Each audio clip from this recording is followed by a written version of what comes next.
I'm working on the bed in a mini-me. This is Nadine's bed. That's Nadine's van. That is a Metris, Mercedes Metris.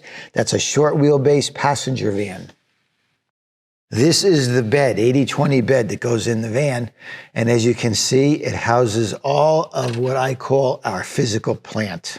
Physical plant. What that means is lithium battery, an inverter, all of my bus bars, okay? All that jazz is in here. DC to DC charger, solar controller, it's all right here. And then there's a set of breakers and switches on the other side in the galley. But this is a very nice, tidy setup. What you see in this box right here is the same config that we do in all of our small vans. 5 mini-me's. Then I've got 6 and 7 down there with the same config. These mini-me's, however, Mercedes Metris, excuse me, they're getting air conditioners, 1,000 watt pneumatic cooling DC air conditioners, 12 volt. You can't really run those on one 320 amp lithium battery from Lithionics. You know I only buy those. So we added a second one. That's right.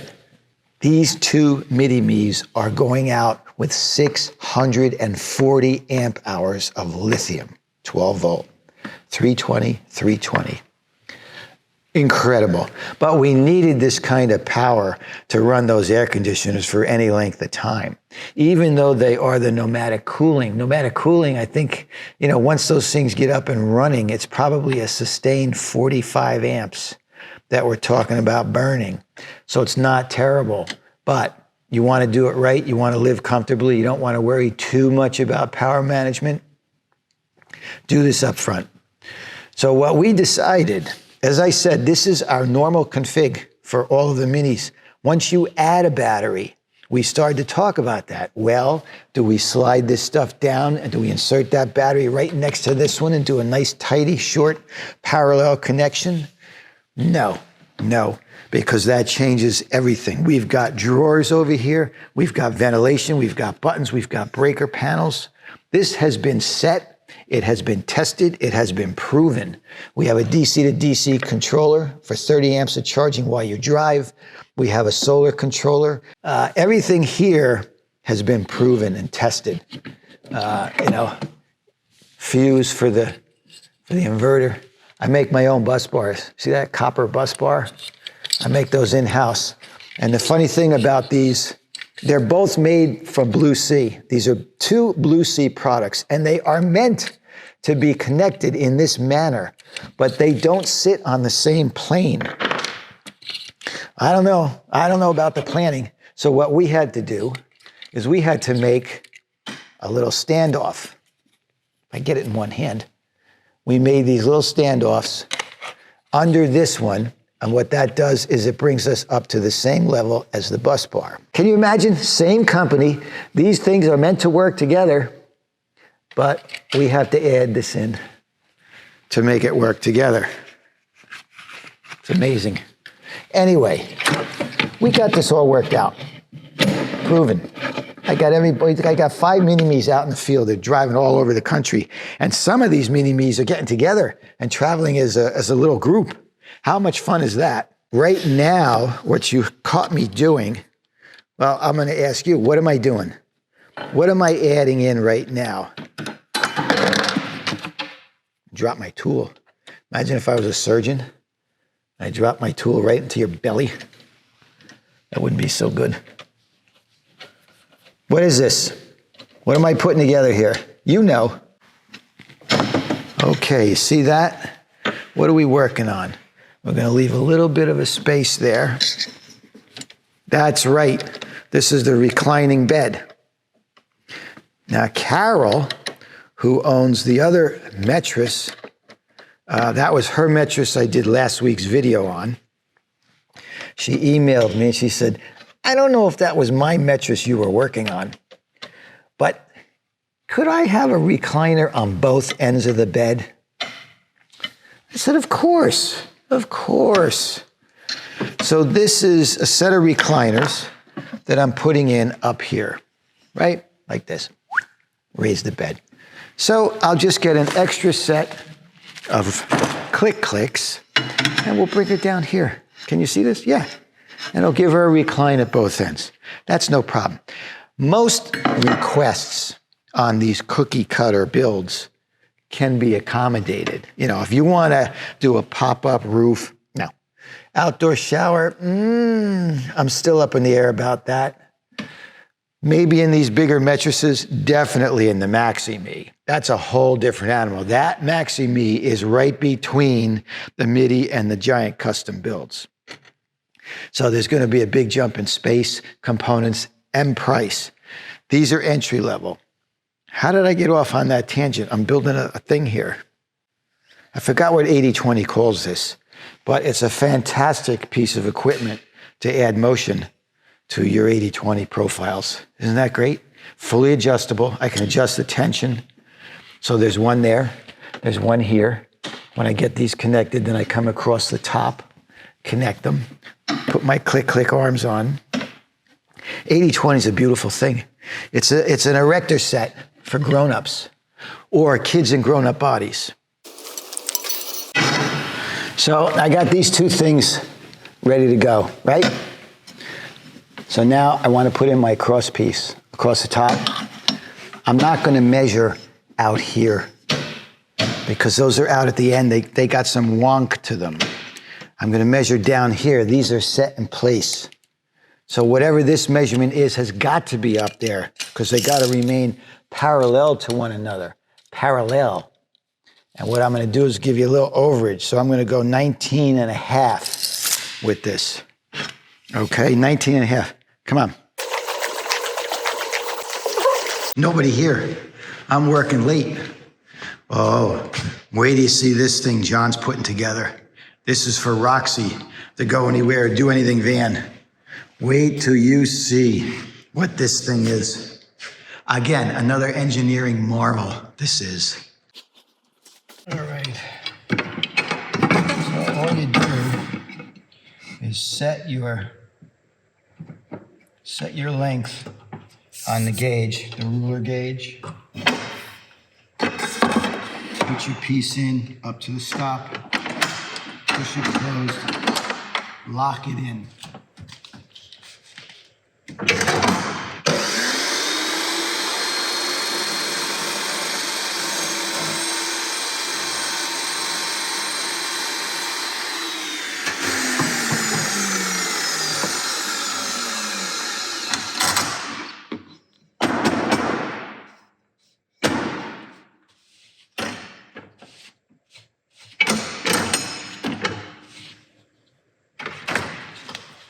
You always want to sweep this bed clean, because if you let these chips pile up, the next time you put a piece in to cut it, it's not going to give you a 90-degree cut.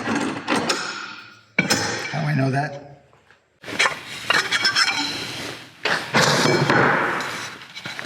So this is our piece. It's going to fit right in here like that. See? I'll give you a quick lesson. We need to connect this to this on both sides. And the reason we have to do this is because we are then going to have a bedboard that goes across the whole thing. And when you lift up to recline, the bedboard goes up with it. Okay, so we look at our 80/20 catalog, and the first thing you may think of is you want to use what we call a bridge plate. They call it a 2-hole flat plate. So you put one screw here into this piece, one screw here into this one. Bridge plates have their place, but not here, because that now elevates the plane and your bedboard's going to be wonky. The other thing about bridge plates is with the 2 anchor points, they tend to float like that. And now they do make 3-hole bridge plates. 3-hole bridge plates will give you a little more stability because you've got 2 of them locked in here and 1 there. It's not going to be as wonky. Now, if you really want to get strong, you'd use an L bracket, okay? An L plate. This is tied in on a 90, and it's the strongest way to do this. But again, no good in this situation because our bedboard's gonna rock on these. If I put them here and I put them there, no good. It's gotta be smooth. We gotta keep everything smooth. So that brings us back to the elbow. An elbow, see, is an L shape, right? It's an inside corner bracket. That'll go right in here. Okay, now that's flush, and we can put our bedboard across it. It's not very strong though. So there's a couple of things we can do with an elbow to strengthen it. I had to go get my triangle. Triangles are very strong. You could use an elbow in the corner and then add a triangle right here. Oh boy, would that be sturdy and strong. Not exactly necessary for this application. This, dare I say, would be overkill. So what do? If we want to strengthen up an elbow and we want to keep this flush and keep it relatively simple, you use a gusset. A gusset is basically an elbow on steroids, okay? So you put the gusset in here, you got 2 screws going into each side, and you access them through these slots, like that. See that? You go right down in there and you can access both screw sets. So now with a gusset here, we have solved our problem. We've got good strength and we've kept it all flush and inside of our shape, our profile shape. So there you have it. These are all the different ways that you can fasten corners. And there are more ways to fasten corners. I'm just showing you a few.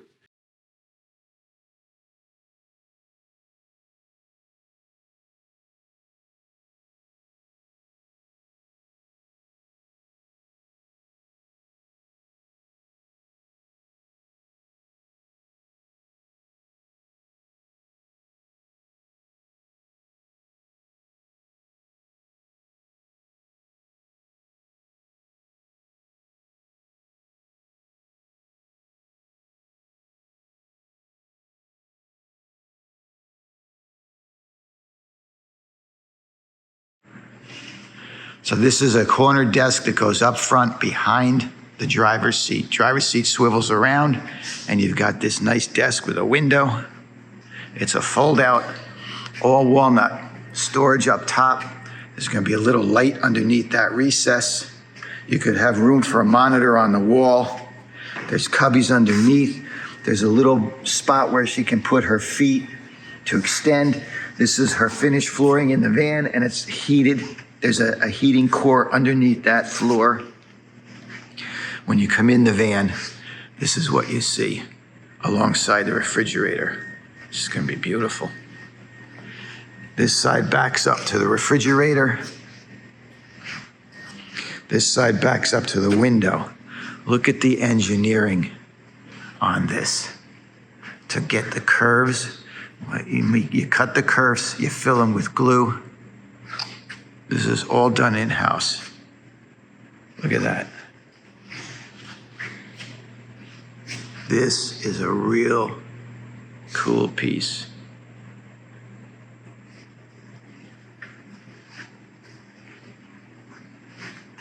This blacks out the window, so all you'll see is the opening.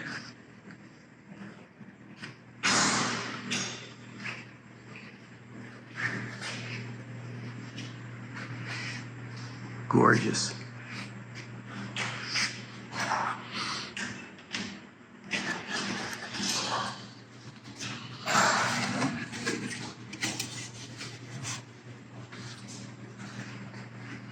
There it is. That is beautiful. All right, this is the pantry for Roxy. This is a beautiful bit of engineering right here. So the top is where we put our breakers and our Serbo GX panel and some switches for security lights. This is our twin pantries, which we love to do. That's our signature. And now here is the bed step. Wait till you see how this works. John, go in there and pull that down. That's how the bed step's gonna work. And behind here, that will give you access to your inverter, which is gonna be living right behind that vertically, but we'll have a nice cover wall here that you'd remove. So when you bring the bed step down, you don't see anything there. You'll just see some more walnut. Isn't that nice? Sweet.